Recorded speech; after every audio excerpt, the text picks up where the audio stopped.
Now, Deborah Stoneberger, former senior criminalist with the California Department of Justice, welcome to you and thanks for being here. In your mind, we've talked to lots of experts in the last 100 days. What is the most likely profile of the person or people responsible in this case, given what we know? I think it's a little hard to say because we've seen some evidence of lack of competence as far as of someone showing up on video and seemingly being unprepared. Yet it's been 100 days and we haven't found Miss Guthrie. So I do think that there's an indication that, more than one person is involved. And their level of sophistication remains kind of somewhat of a mystery. I'm starting to feel like some luck is involved here, just simply with the fact that we've not been able to develop any leads or tips or meaningful tips or even using digital evidence and cameras. It's a little bit difficult and challenging at this time. Yeah, it's perplexing. And it's a tough case to solve, even all the evidence they seemingly have. You're among many who believe that there were more than one person responsible, but in your experience in cases where there are multiple suspects and $1 million reward, that puts a lot of pressure on people to turn each other in yet. We haven't seen any indication of that to this point. What might that suggest? I think that the biggest concern is fear of consequences and fear of being caught is outweighing the possibility of a reward. And then whatever level of other intimidation or psychological tactics are being used. But I think that ultimately the people involved are the ones that, the only ones at this moment that seem to have any meaningful information. And the fact that they haven't shared it, I think just indicates a greater fear of being caught and a greater fear of consequences than actually getting a significant reward if they were to help.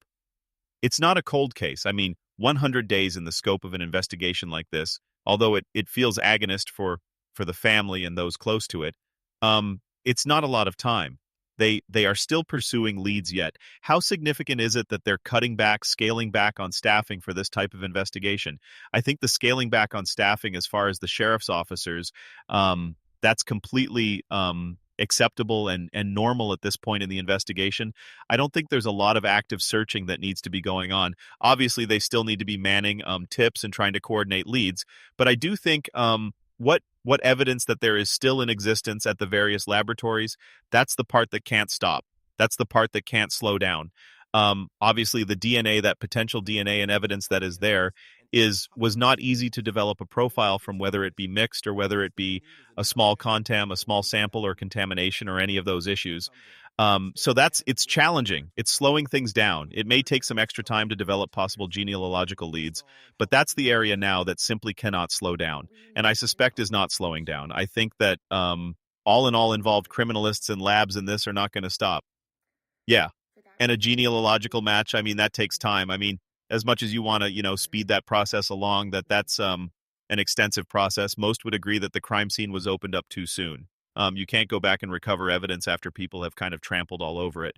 But is there anything that could be done now with a fresh set of eyes that could help rejuvenate or give a new perspective to this case? To be honest, it's unlikely because I think that fresh sets have analyzed this and have approached the area.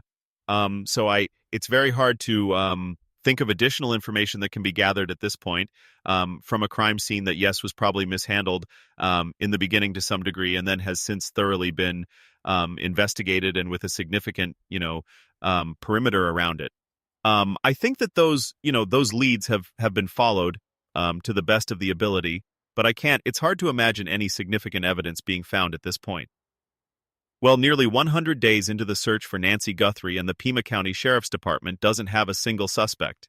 And now FBI Director Kash Patel says Sheriff Nanos and his department forced the feds onto the sidelines during the case's most crucial moments.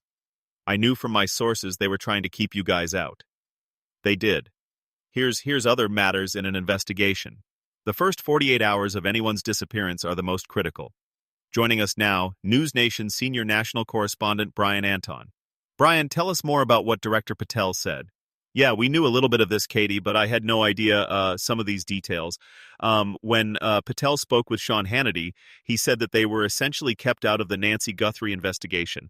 The FBI was for the first 4 days, they wouldn't involve the FBI. And you know how important the first 48 hours can be with a missing persons investigation. So that was shocking. The other thing is, and I had no idea about this until Director Patel said this today, that they had an airplane. The FBI had an airplane in Arizona on standby ready to take the DNA from the Nancy Guthrie crime scene back to Quantico so that it could be tested.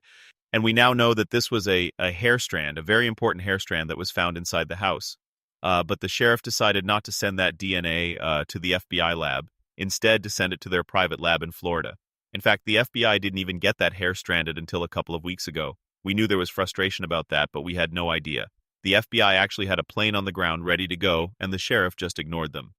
Unbelievable, but not surprising given what we know about the way he has handled this case. Your new special in the Nancy Guthrie mystery airs tomorrow night on the CW at 9:00 p.m. Eastern. What can you tell us about what we're going to see with that and the expectations that you have for us to watch? Yeah, really looking forward to this, an hour-long special. We take you all the way back to the beginning. You know, I was in Tucson for almost 2 months. We've got an inside look at the investigation. We've got a source who comes forward from behind the scenes. We put them back in silhouette to give us more information about sort of the frustrations among the investigators. And then this is interesting, Katie. We have this panel of former FBI profilers, some of the most famous profilers in the world. We brought them together. We sat them at a table together.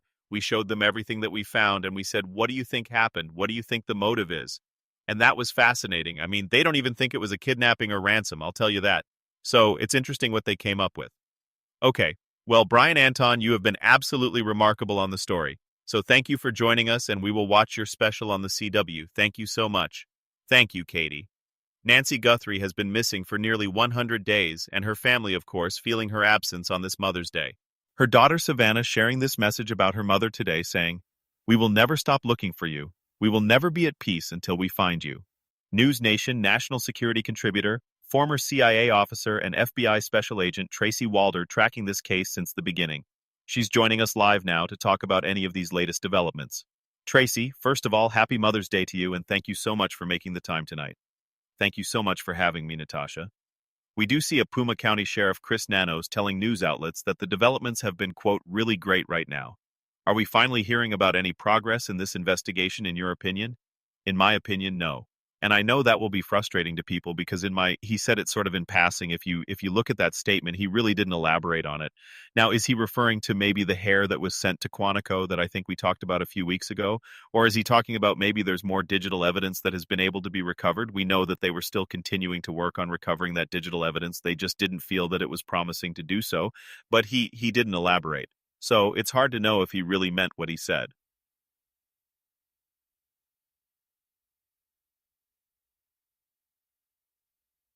And let's talk about Savannah Guthrie's words on social media today.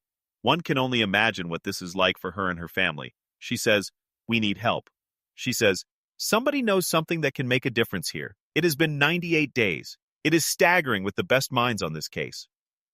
Since Nancy Guthrie vanished from her home in Arizona, but is there hope that she can be found? At this point, I think there's always hope that she can be found. And I don't want to say that that would never happen. I think what is, surprising to most people is that in this day and age, particularly with the copious amount of digital surveillance that we have, the fact that absolutely nothing has surfaced, not even a license plate of vehicles coming in and out of where her street was, nothing has surfaced, I think makes people feel that this is probably hopeless. I don't think it's hopeless, and that I do hope that at some point she will be recovered. And I agree with what Savannah Guthrie said, that someone does know something, and it's just a question of if someone will ever come forward. I do want to switch gears tonight and talk about the HANA virus as well. We just got confirmed in the last 20 minutes or so.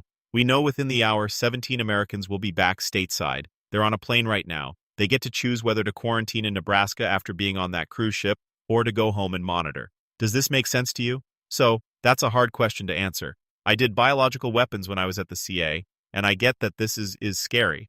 One of the reasons that this is classified on the lower end of biological weapons is because of the transmissibility of it. It is, yes, I understand that this is the person-to-person. However, it's not as aerosolized, I think, as people think.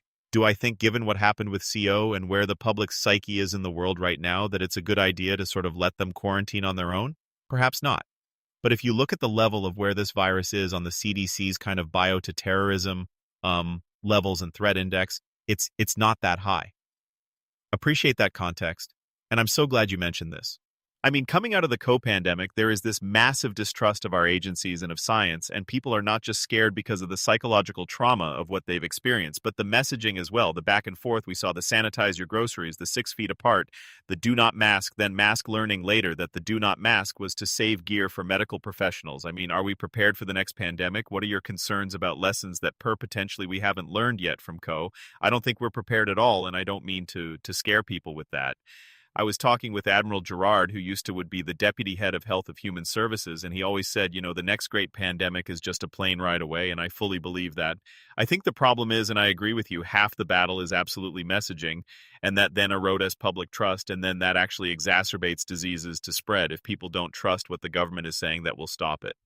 I think we aren't prepared in the sense that we don't necessarily have an understanding of what is going on overseas, and the U.S. may be prepared, but other countries may not be prepared, and therein lies sort of the problem. Tracy Walder, appreciate the context, the time, the analysis, as always, and again, happy Mother's Day to you. Thank you. Thank you, Natasha. Very quickly, I want to ask about Nancy Guthrie, because it's been more than 100 days since, of course, the mother of Savannah Guthrie has been reported missing. We see Pima County Sheriff Nanos telling People magazine he has stopped communicating directly with the family, even though they claim they are close to cracking the case. He says that they are close to a DNA breakthrough. Why make that announcement that they're close to the DNA breakthrough while simultaneously cutting off any communication directly with this family? Well, I wonder who cut off the communication, right? Was it the family or was it him? He's been under so much fire, and I just think this shows a confidence in the family to deal with the FBI and not with the Pima County Sheriff under the cloud, that he unfortunately is operating with this investigation.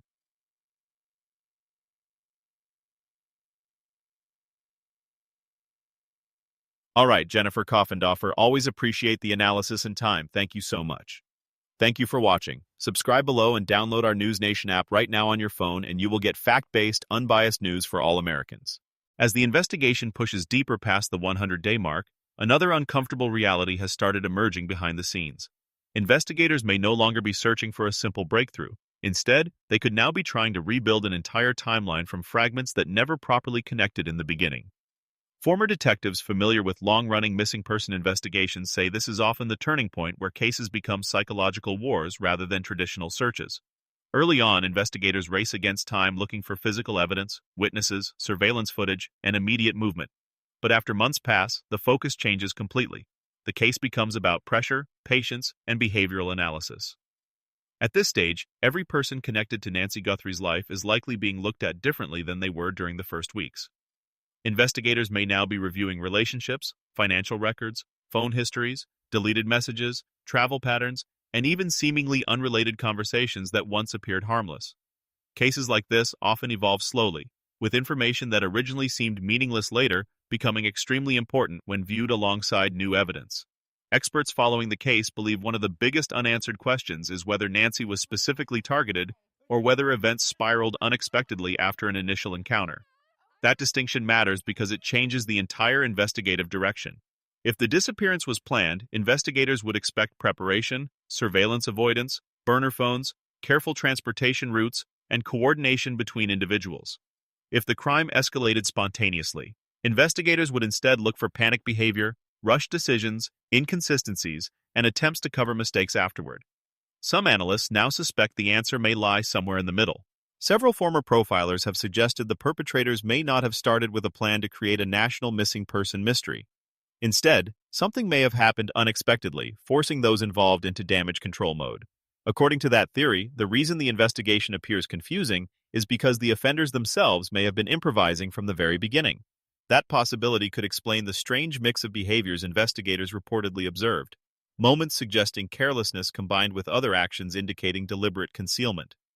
One retired federal investigator explained during a recent discussion that many people imagine criminals operating with movie-level precision, when in reality most offenders are emotional, reactive, and inconsistent. They may panic, argue, change plans repeatedly, or even contradict each other. Yet even disorganized people can temporarily avoid capture if evidence becomes fragmented early enough.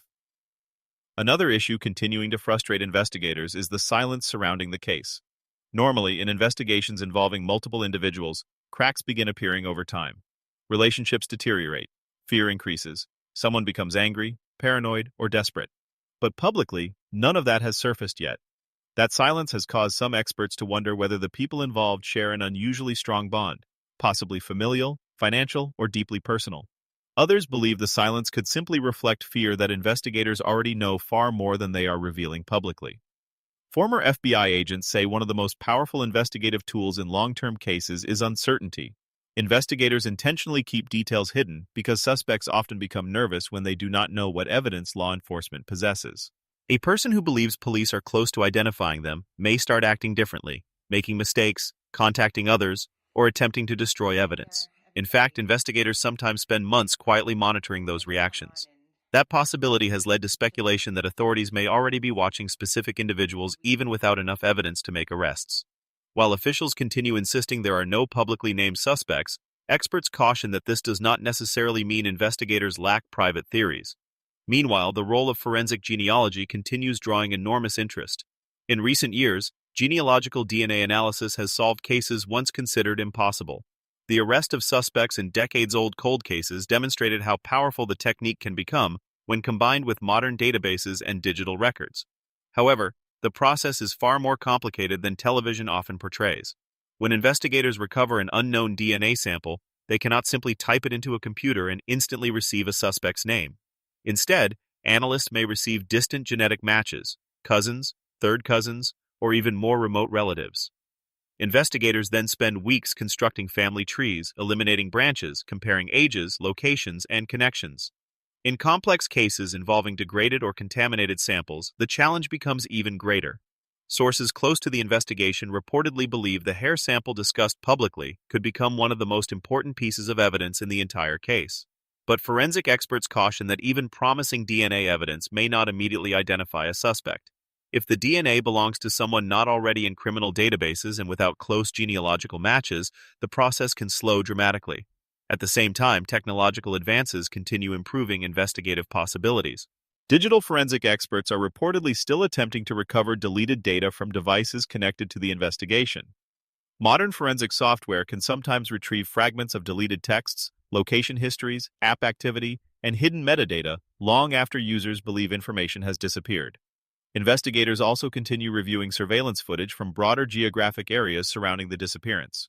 While no major public breakthroughs have emerged, analysts say investigators often revisit digital evidence repeatedly using updated timelines and refined theories.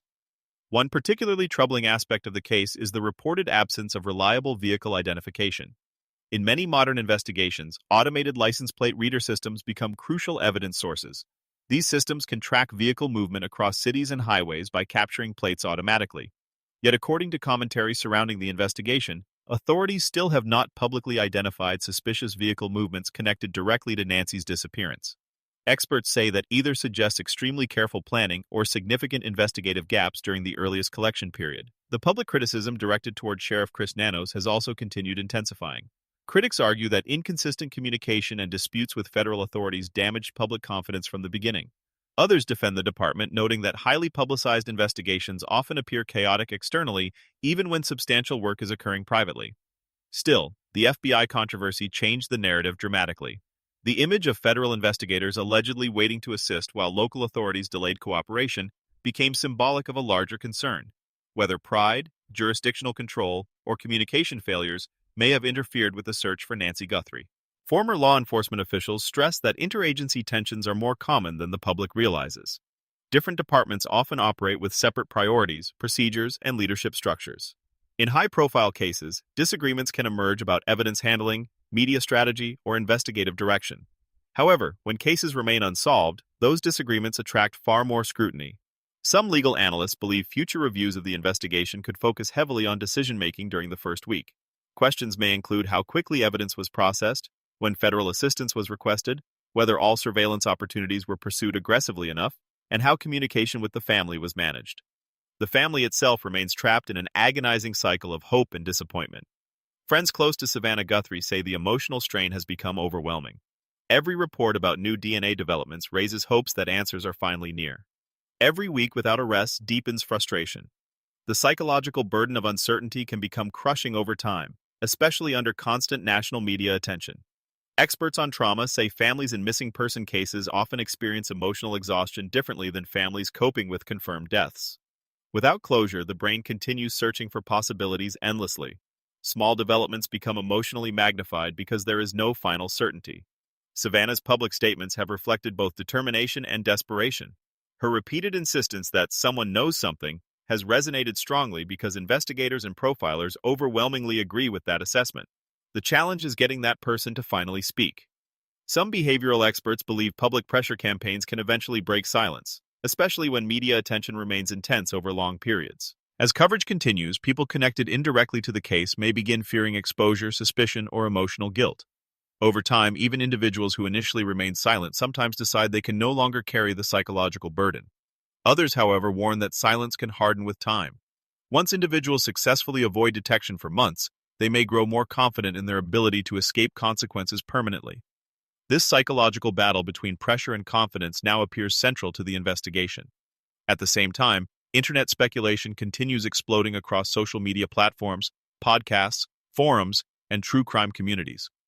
Thousands of people now analyze every public statement, interview, and investigative detail looking for hidden clues.